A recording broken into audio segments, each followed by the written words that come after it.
1, 2, 3, 4.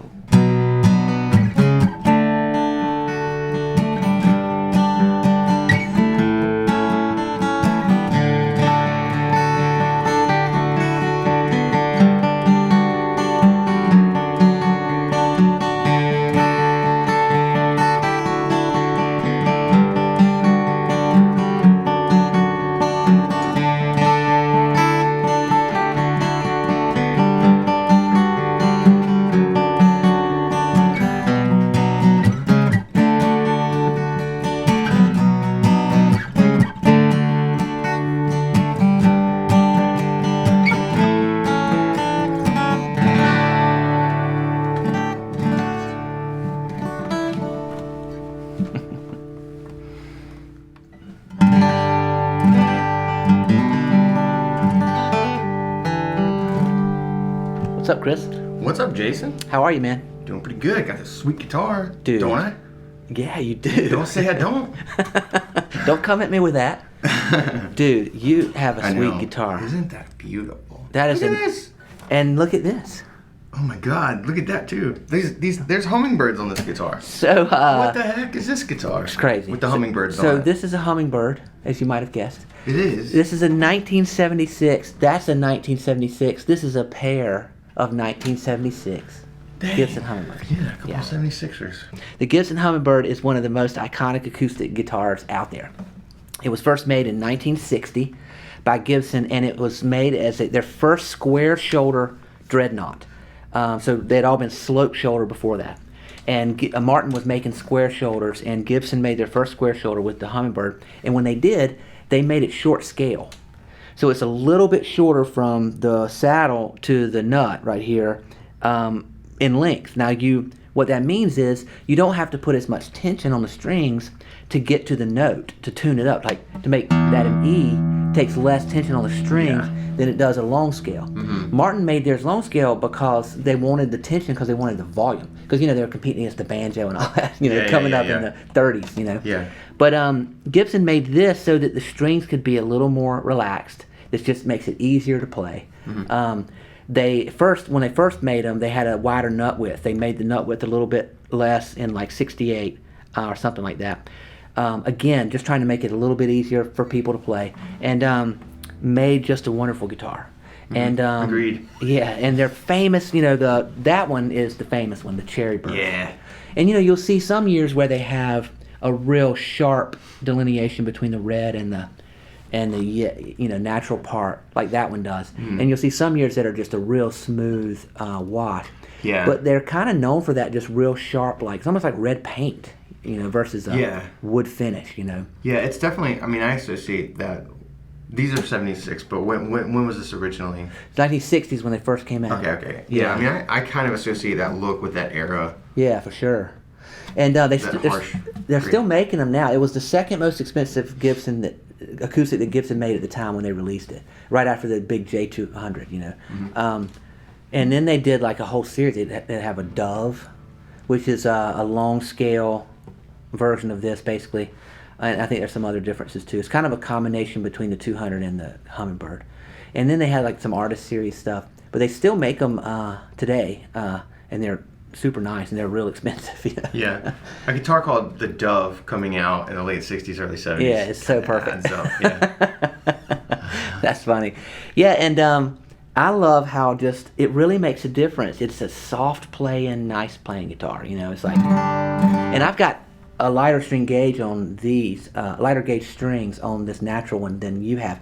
I like what's on that. It's like a 12, and it just plays really nice. Just give it a few strums and let's take a listen to it.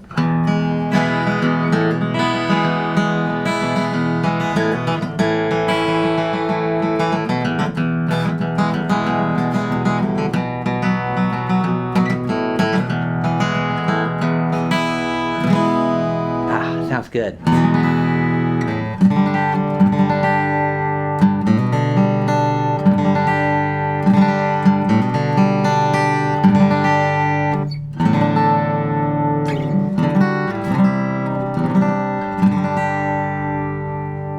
Pretty. Yeah, it's got a nice even you were, you were strumming open chords, and then you were down here doing stuff, and it had a nice even Yeah, absolutely. sound. Absolutely. And it's got a warmth about it too that I really like.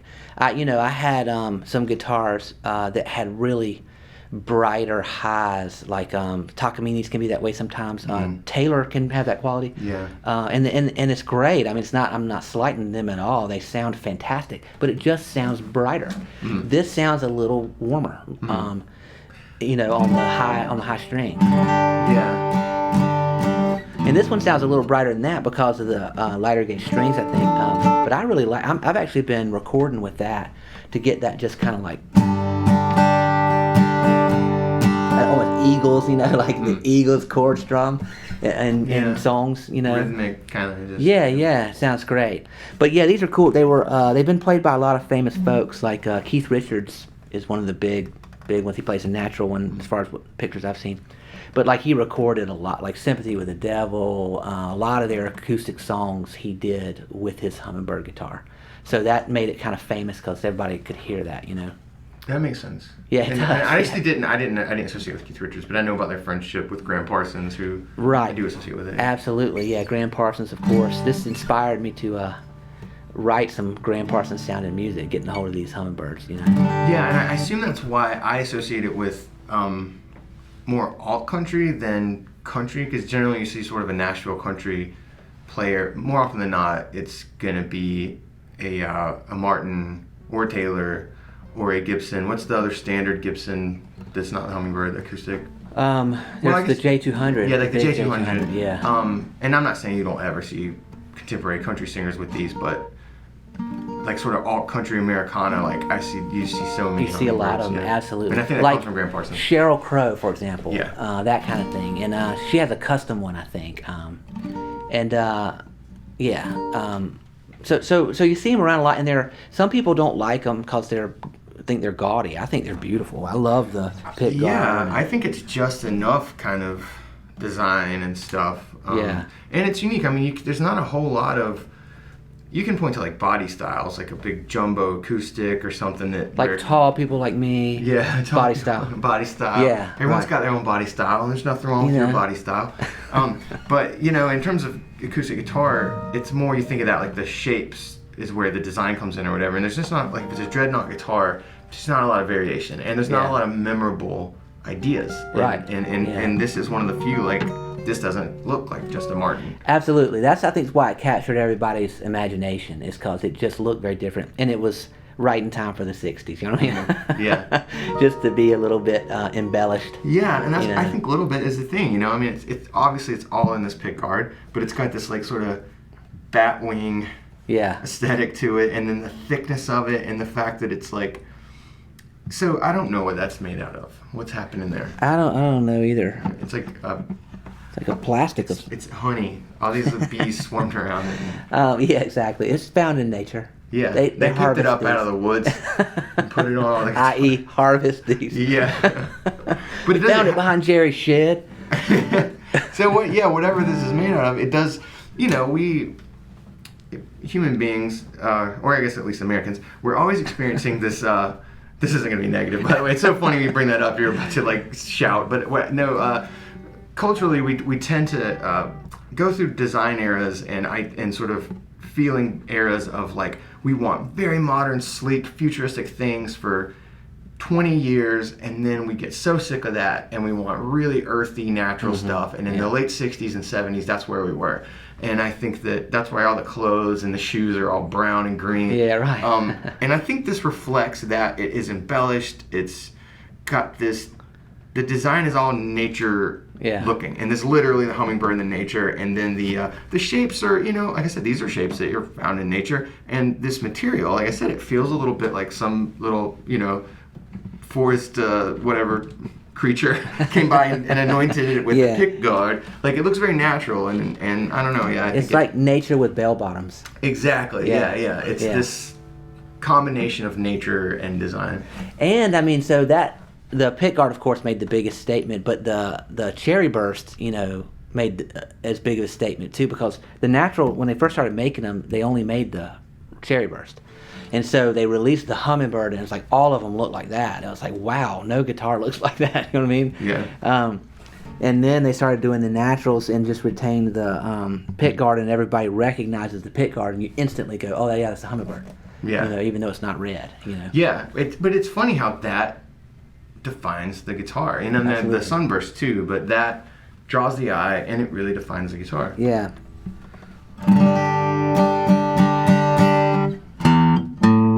It's got some good lows.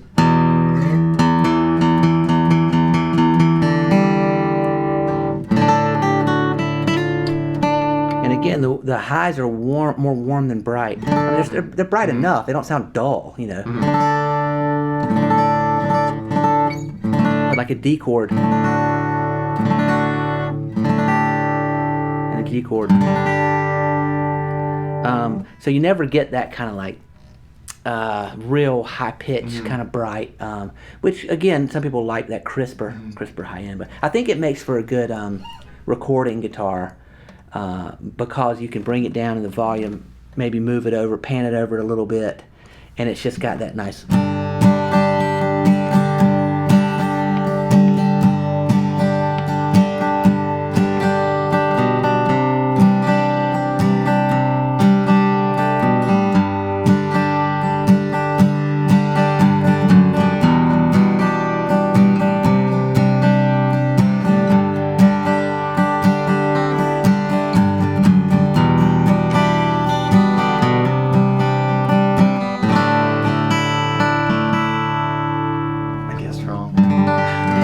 Where did you go? E?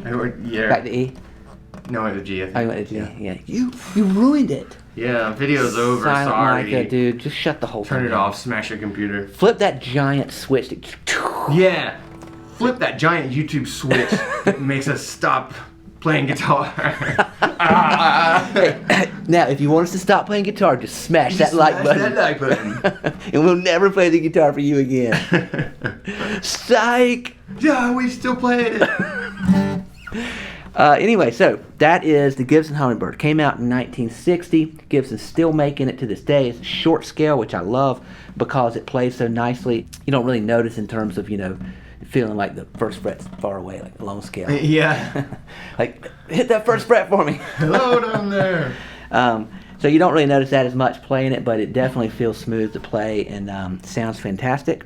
And it's a pair of 1976 Awesome Brothers. The Awesome Brothers. The Awesome Brothers. Yeah. Yeah, this is Classic the name of their band. 60s Classic The Awesome Americana Brothers. duo. The Awesome Yeah. Brothers. The Dubert Brothers. Dubert Brothers. All right, cool. Well, I guess we'll see you next time on the Local Pickup.